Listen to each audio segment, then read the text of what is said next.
Hello and welcome to the Practical Leadership Podcast, where I interview great leaders and try to extract their wisdom and experience for you to learn from and hopefully avoid making their mistakes. Check out practical-leadership.academy because you want to help your new managers succeed with hybrid or remote working. Shantanu Shekhar, thank you very much for joining me. Delighted to be here, Paul. Thank you so much for having me. Well, would you be so kind as to introduce yourself to my wonderful audience? Of course. So I'm Shantanu Shekhar, as you mentioned. I'm actually in the revenue operations space. And the reason I bring that up is there was a recent study, I think LinkedIn and CNBC did it together, that the fastest growing job in the US is actually head of revenue operations. So very excited to be in this, I would say, almost nascent space, but really exploding. And I know you've been in this world for a long time, Paul. So I know that in parts of SaaS, this is now quite a crucial role. So yeah, very excited to be here. I can go on and talk about revenue operations, but very high level. That's what I've been doing for the better part of a decade. I've been a management consultant in a past life. I'm sure that'll come into our conversation. And then on the personal side, I'm a father. I have a 4-year-old, and living in Ireland for the last 8 years, and very excited to be here. Well, RevOps is the heart and soul of a good, well-functioning revenue organization. I mean, revenue operations together with sales engineers are, I think, the most effective levers for getting salespeople to do what you want.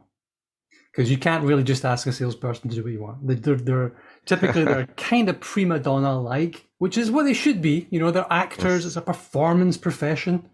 Absolutely. However, they're not always the most data-driven types. And if they are, then finding somebody who's the most relationship-driven on the other side of that is quite hard.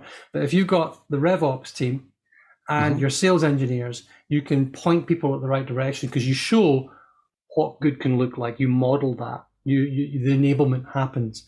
And they can see why good should look like that. What's in it for them.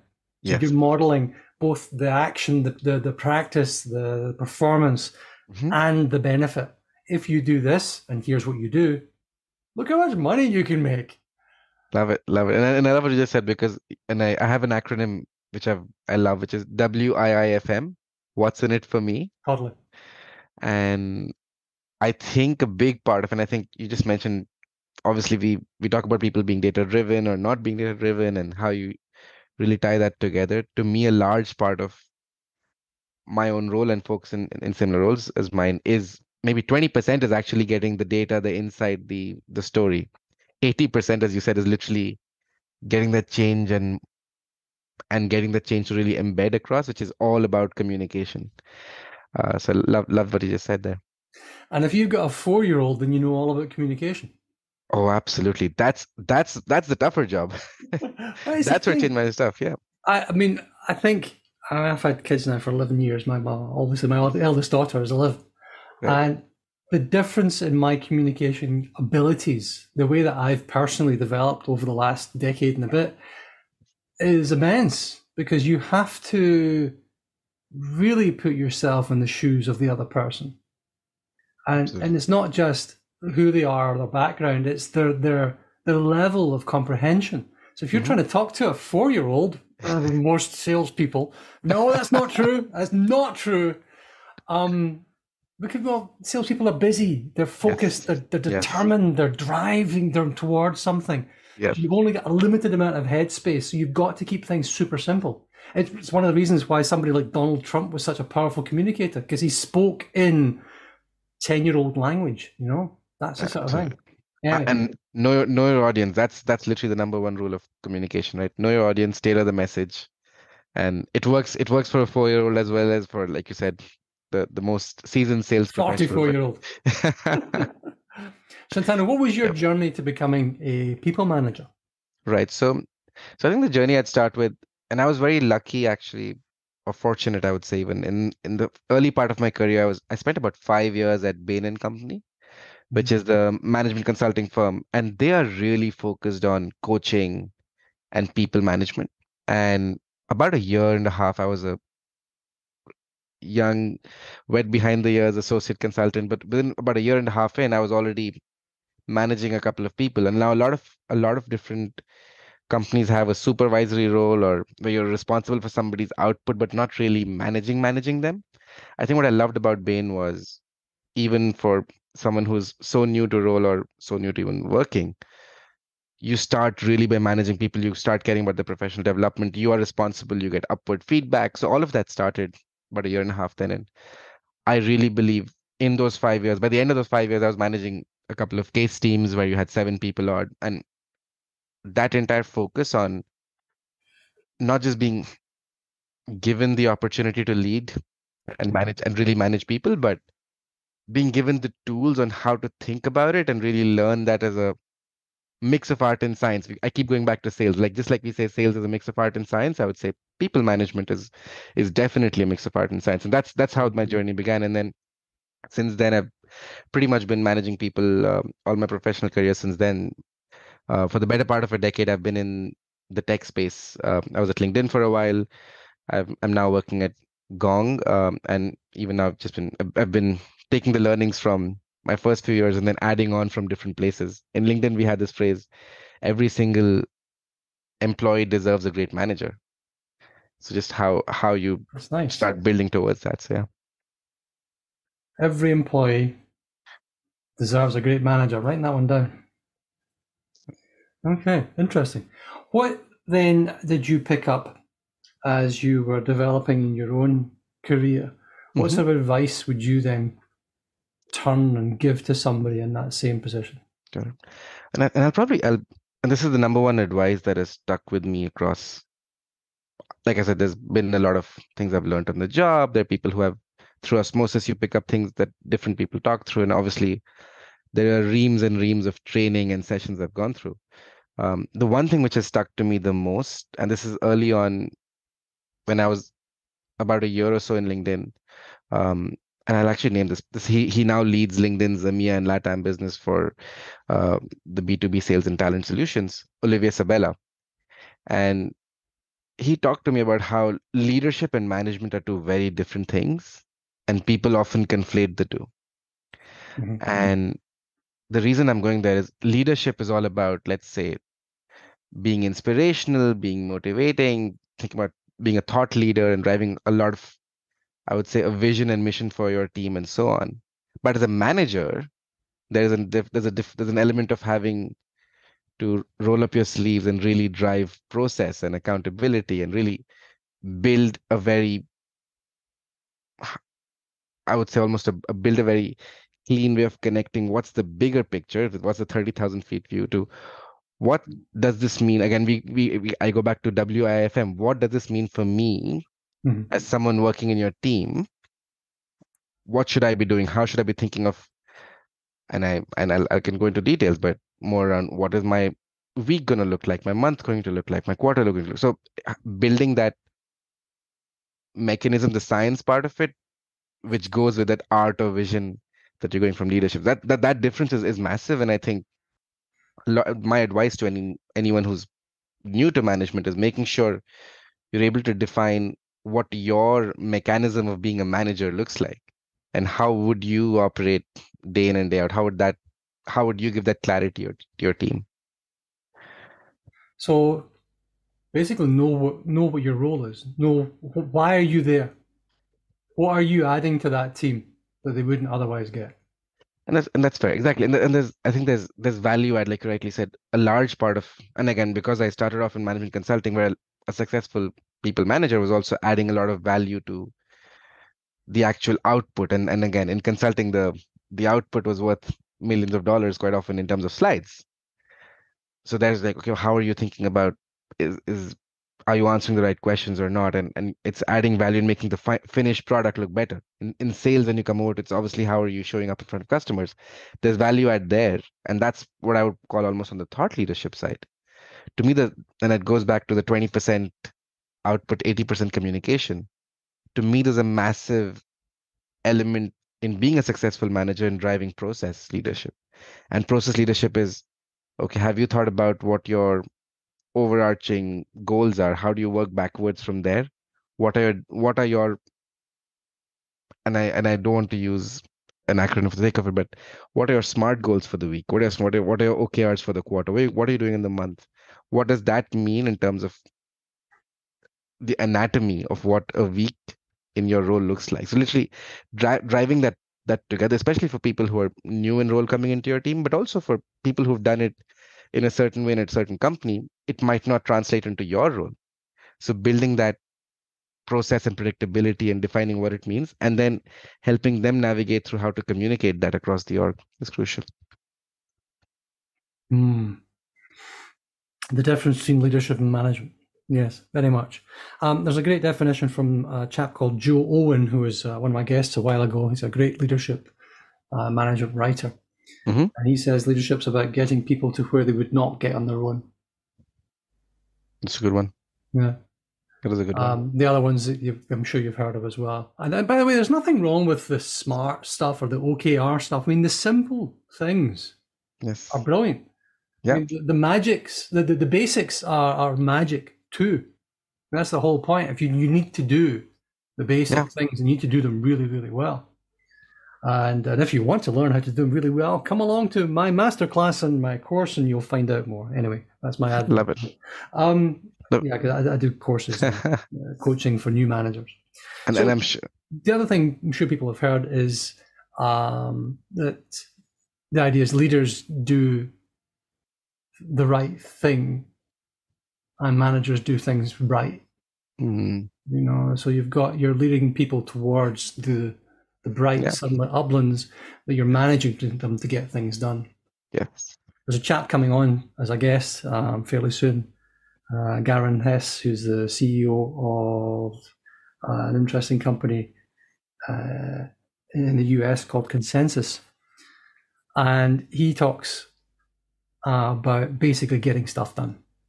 That's the objective. Everything else can get out of the way. It's getting stuff done. Leader or manager, both of them actually responsible for getting stuff done. Absolutely. And I think what you just said about getting, and I don't know if you've seen this Venn diagram that Jeff Weiner, the CEO of LinkedIn, used to talk about. He had this, because you mentioned getting stuff done. He had an intersecting Venn diagram of people he likes to work with.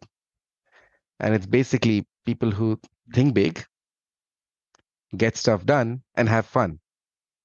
And I think that's the intersection of what essentially as a leader you're trying to motivate people towards, but you need to, that getting stuff done is the job of every manager.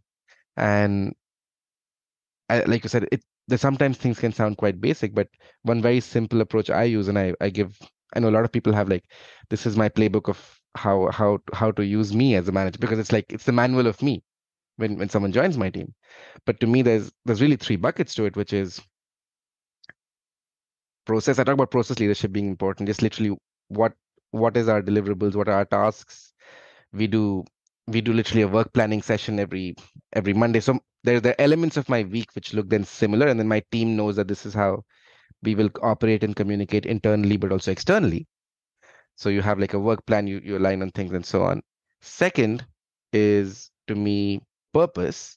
And purpose is this is where the leadership element feeds into management as well, because you might have had a leader show something big, and there's a very big vision for the team. What does it mean for me in my role? Like you mentioned, if I'm in RevOps, if there's someone else who's a solutions engineer, what do I need to do in service to that bigger goal?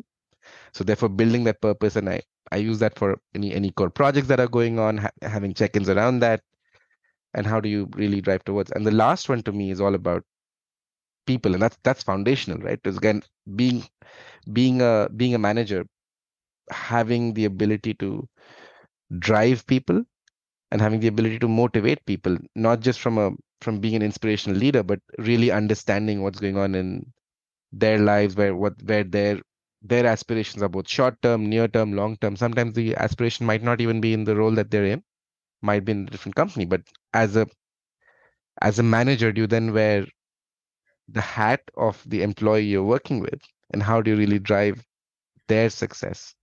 Is in that bucket. So that's the 3 buckets, and I go through those in more detail with them.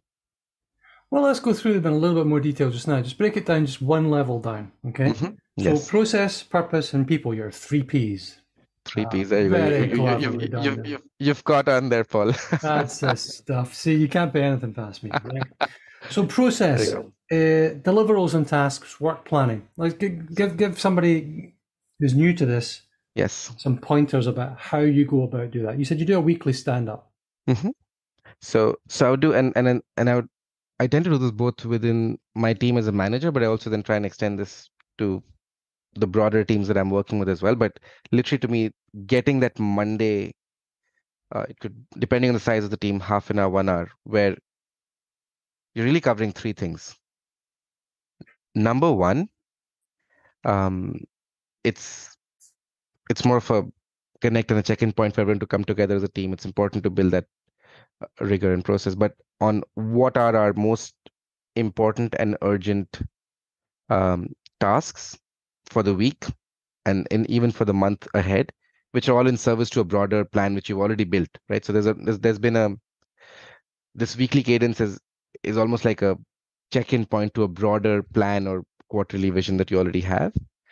But using that's one. Second, you almost, I would say, we live in a world where there are often meetings that we work towards or core decision points that we're literally building towards. What are the key activities and events coming up this week and next? Just having that one shared view. What that also helps us get a conversation is, oh, you know what?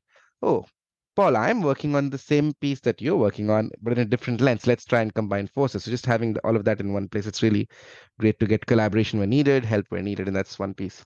And the third part to me, I actually call this virtual pets, and it's a part where again goes back to everybody is a person and has different aspirations which drive them.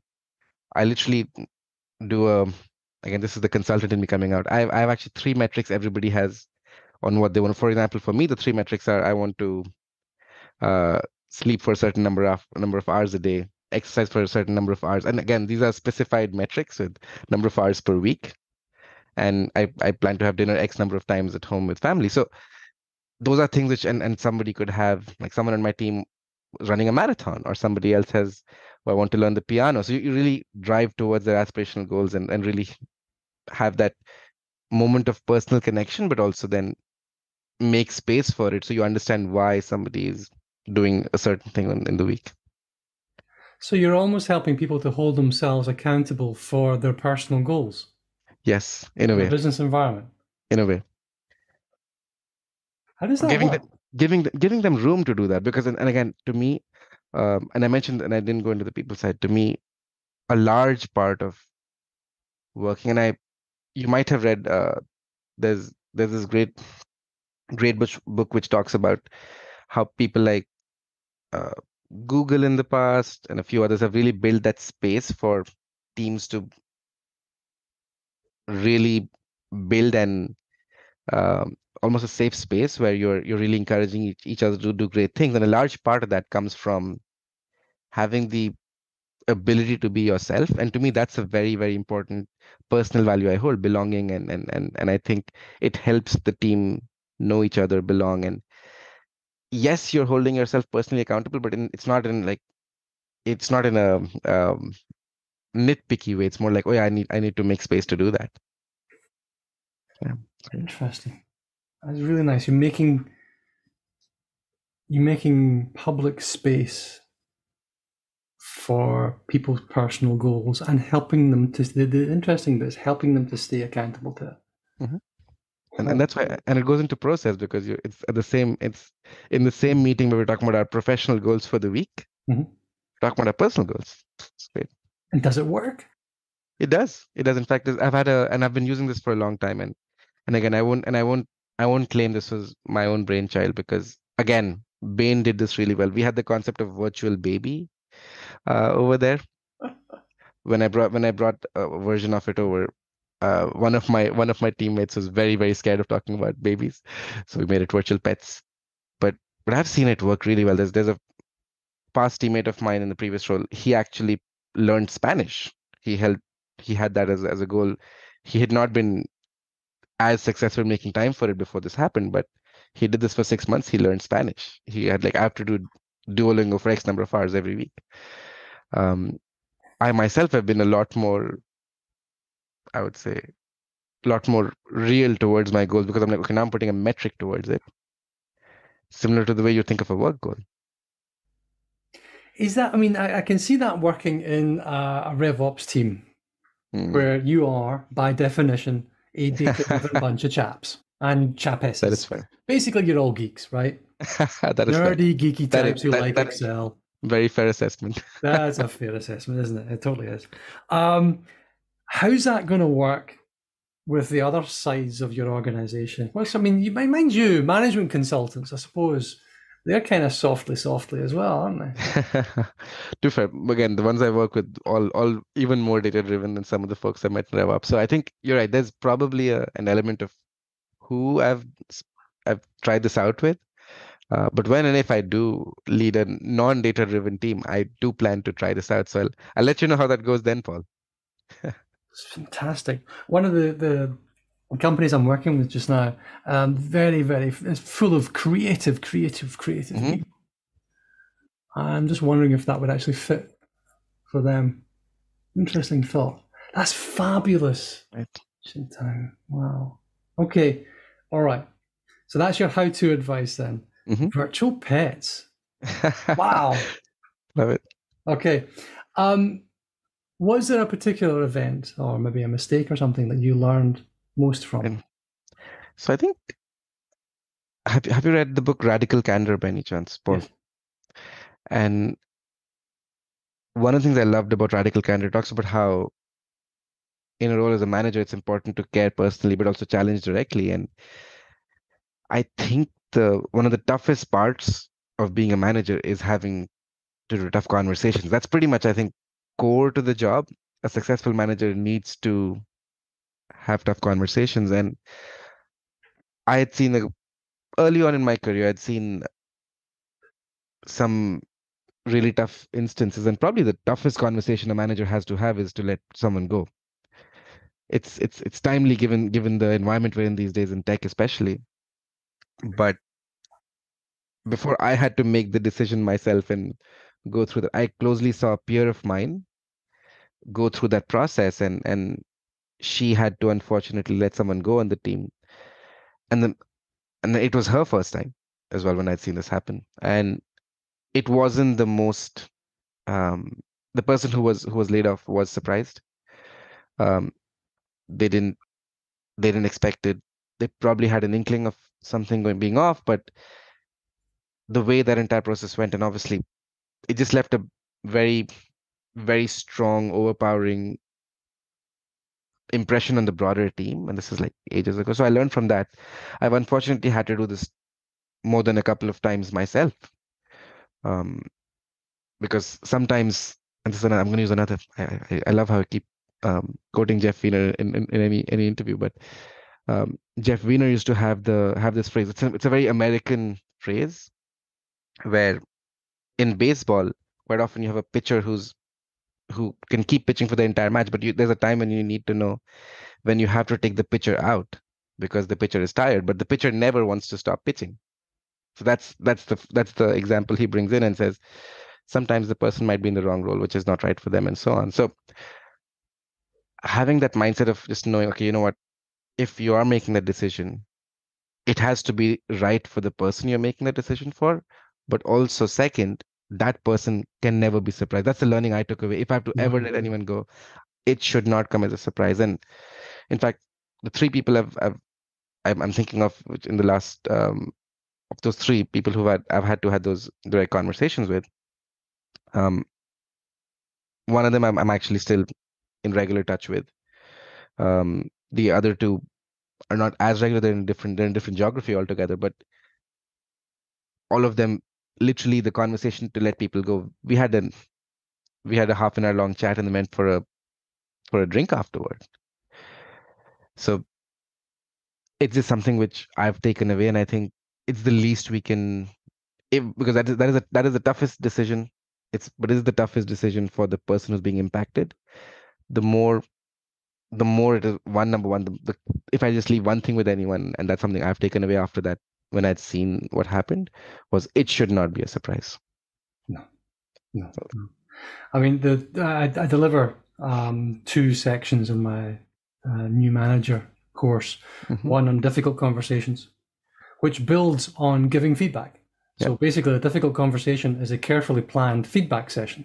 Because if the feedback hasn't worked, you have to first of all look at yourself. You, as a manager, have not been clear enough. That's the first place to look. It's not, oh, they're not doing what I've asked. No, it's most likely to be you being a bit crap, frankly. Yes. And especially in a virtual environment where it's really difficult to give feedback or even to set expectations. You have to be really good. And then on, I call it firing with compassion. Right? And you don't mess about. You don't dance around. You don't say, oh, I have to let you go. I have to, we have to reconsider. We're down, right size, up size, screw you, basically get out the door. That's what they're hearing. So you might as well just use the words, I've decided to, not we are considering your, shut up. It's you. I have decided to fire you. Today will be your last day. Right? Own it, I agree. Do it, or don't do it. Oh no, and by the way, don't say, I'm really sorry to have to do this. I know how you feel. You're really valued here. You're not really sorry. That's why you're doing it. You don't know how they feel because it's the worst thing that could happen to them professionally. Right? Oh, I heard somebody once. I was sitting next to an HR person. Yeah. And they said, what was it? Something like, oh, I know this hurts just now, but it'll be the best. You'll realize it could be the best thing that's ever happened. Oh, no. Shut up. Now, as it happens, it might well be the best thing that's ever happened to them, but at that moment in time, they want to take your eyes out with a spoon. That is fair.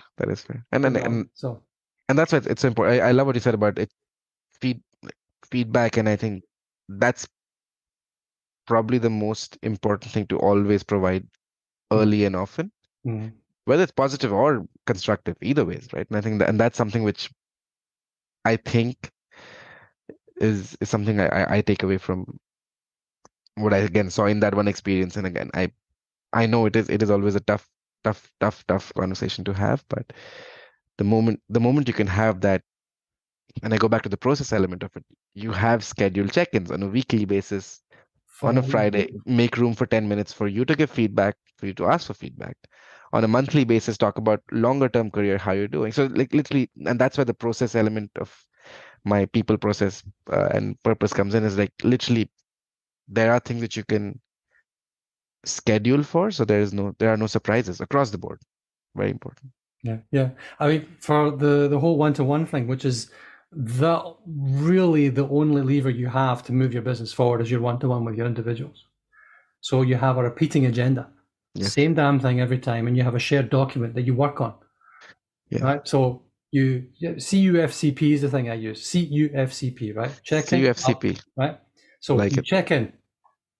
Updates on anything that's going on. Feedback, if you've got any. CUFC is for coaching, and then P is for planning. And you plan and you take the ownership forward. Coaching, check-in, update, feedback, coaching, planning. I love this. I'm actually going to use this, Paul. So simple. Love it. I love this. It's great. I have my own one of my best. It's not an acronym. I'm loving this. As you see, I have a fondness for acronyms and frameworks. I think this is very, very directly applicable. So yeah, this is great. Well, you got MFA as well, which is a great one. You heard of that one? MFA? My favorite acronym. I didn't know that one. Or NEFA. There's not another flaming acronym. Oh my goodness, yes. No more flaming acronyms. Yeah. No more. Management consultants. Oh, that's what it is. That's what it is. Yeah. All right. What are you working on at the moment? There's a couple of things. So, and again, I don't know if and I know that you're one of the most listened podcasts in the UK. So, for the benefit for the benefit of your listeners, what Gong does is basically a B2B SaaS company, but predominantly our product helps customers who are in a customer-facing role unlock the reality behind their customer-facing conversations, right? So it's basically using, let's say if this call was being recorded, let's say this is a sales call, you could actually go back in and get insights, which would be AI driven. You could use it for understanding the possibility of this deal closing. You could use it for, let's say, if I was a salesperson, my manager could coach me on how to how to be a better salesperson and find nuggets there. That's a very basic definition, but there's a lot more. We expand that to forecasting on a revenue intelligence side. We're even going towards prospecting. So a lot basically on the B2B SaaS side. So in a nutshell, my product is my job because revenue intelligence is what I've been doing for the better part of a decade now, and even maybe beyond that when I was a consultant. And really, I'm working on right now, if I think about, and it goes back to having those OKRs and coming back to the priorities, rather than going into a big thing for everything. The three big things for me this year, even if I think about, number one, and it feeds back into what we're thinking of as a company as well. We are moving towards being that big revenue intelligence platform. And for me, it starts with a new product that we're launching, which is going to be on the prospecting side. So that's something which we're going to call Engage. It's an engaging name, I hope. Mhm. And that's something I'm really excited about. Second, to me, mapping back to my role, but how can I, in my role, help us really go in and engage more with customers? As you rightly said, Paul, the traditional revenue operations professional is someone who's happy being behind a laptop, churning out data insights and making massive impact. Uh, I'm lucky to be in this role where our customers are actually people like me. So how can I communicate with them and help us really build that? So that's something I'm trying to do. In fact, I'm hosting a dinner later this week where we're kicking off with a small RevOps community for us in London. Um, and then the third big piece is, and obviously this is a year where um, across the not I mean we're obviously I'm talking from a very B2B SaaS tech mindset. The last 6 months have been a bit of a turmoil, to say the least, in the macro environment for us. So trying to make sure we are set up from a operational sense. We are building. We're still a very young company. We're building. We're actually expanding. We set up our European offices only a year and a half ago. So how do we continue to expand within is something while keeping an eye on the macro. What does it mean for us, and what does it mean for us from a people perspective? And get the same three buckets. But if I just think about that in terms of more really operational, what are the systems and processes we need to build here, and how do we continue that international expansion? It's going to be big. It's enough to keep you busy. Enough to keep us busy. Yeah, for sure. And Gong's a fabulous product. I mean, it's an absolutely superb product. I've used it with a number of different clients. It's quite intense what you can get out of it.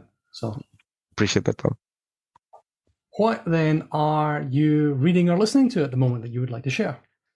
Great. So I think, and again, I referred the book. I thought would be so. I tend to read more.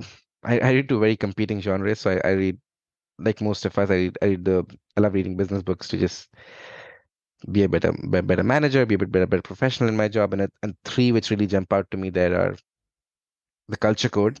If you've heard that one, that's the one I taken the example of earlier. And as well, I really like how the examples that they've brought in and how they can connect to how you can succeed and learn from companies who've been successful. These are the three things they did really well. So that's one. Second, I've really been focusing on being a um, better communicator as well, in terms of, like I said, to me, 80% of the job is communication and 20% is the actual art of it. And to that, I really liked starting with why, or start with why rather, I think. And that to me, again, and I love these books which have these examples that you can bring in and connect. And the third one I'm actually reading right now is more on the execution side. It's called Amp It Up. It's by the current CEO of Snowflake, Frank Slootman, and it talks about his journey, but also how he's been a, I don't want to use the term serial CEO, but he was the CEO at ServiceNow, made them big. He was the CEO at Data Domain, made them big. So and now he's at Snowflake. He was there before their IPO, and a big part of his story, he was this kid from Amsterdam or somewhere in the Netherlands who moved to the US, and really went in and drove a culture of driving impact and execution. So just trying to learn how they do it. So that's my main genre, let's say. But then the second side, I do dabble in the, if I call it, the Lord of the Rings genre, which is more on the fantasy side. So yeah, so in that, I don't know if I've been reading the Name of the Wind series. It's an interesting uh, it's an interesting mix of, I think it's Lord of the Rings meets Harry Potter meets Game of Thrones. That's what I'd call that. Name of the Wind. Name of the Wind. Name of the Wind. Love it. Name of the Wind. I'm writing that down. I'm always looking for new things to read. I just finished reading The Hobbit to my kids. Love it. It's great fun. Absolutely great fun. The terrors of the forest of Mirkwood. Oh, yes. And of course, because it's my kids, I get to do all the voices, you see. That is amazing. I can so imagine you're doing a great job in that. Oh, I'm sure that's I'll take it as a compliment. It is meant to be one. Oh, cracking. What would you like to thank the young Shantanu for doing? I think I'd say two things. Really, number one, I think, as you can tell, I'm from India, and I think I grew up. My dad was in the Indian Army, so we moved around a lot in India. So that got in me an interest in just traveling. In fact, Dublin is the longest I've been in one place. I've never been for such a long time in one city. So in my younger days, I traveled a lot. So I obviously I'm from India, studied there. Then I started working in Singapore. Then whenever I got a chance to move, I would be the one to put my hand up. Oh, there's a project in Kenya. I actually did a project in Kenya. I lived in Africa for a while. I did 6 months in San Francisco, which is actually what got me interested in tech. So there's like literally I think what I'd really thank my younger self was for being open to trying out new geographies and exposures. And finally, that's what got me to Europe as well, much before I was 30. So I think that piece around being able to understand different cultures, being able to adapt your message to the right audience, because there is a reason behind the reason why everybody in different geographies, cultures, backgrounds might react differently to the same statistic or fact. It's something you have to learn and adapt to. So I think I really thank myself for that. And the second one is I've probably mentioned Bain like 10 times in this interview. I think when I was making that decision as a youngster, there were a few friends who were like, management consulting, I sure you want to go in and back then we used to work 80-hour work weeks. Sell your soul. It's exactly. Are you ready to sell your soul for and again at that point your first job after college or after B school is like your job for life, right? That's such a big decision. And to me it was like, I know it's going to be tough, but I think the toolkit I learned will be helpful in the future. And I really cannot thank my younger self enough for going through those tough few years of really working hard, because there are things which I really valued, the toolkit that I picked up there. Outstanding. And lastly, as we wrap up, how can people find you? What are your coordinates? So I think the best thing for me, again, the other name which I used as much as Bain today probably was LinkedIn, and I'm quite active on LinkedIn. It's my URL is the way my name is spelled, and yeah, I'm quite active there. So LinkedIn is the best place to connect to me. Well, we'll put your LinkedIn connections in the description of this episode. Shantanu Shekhar, thank you very much indeed for joining me. Thank you, Paul. Absolute pleasure to be here. That's a wrap. Thank you for joining me today. Your homework is to leave your 5-star review, and please, any comments you have, you really help me to improve every day, and it also helps people to discover me online. You should check out practical-leadership.academy because you want to help your new managers succeed with hybrid or remote working.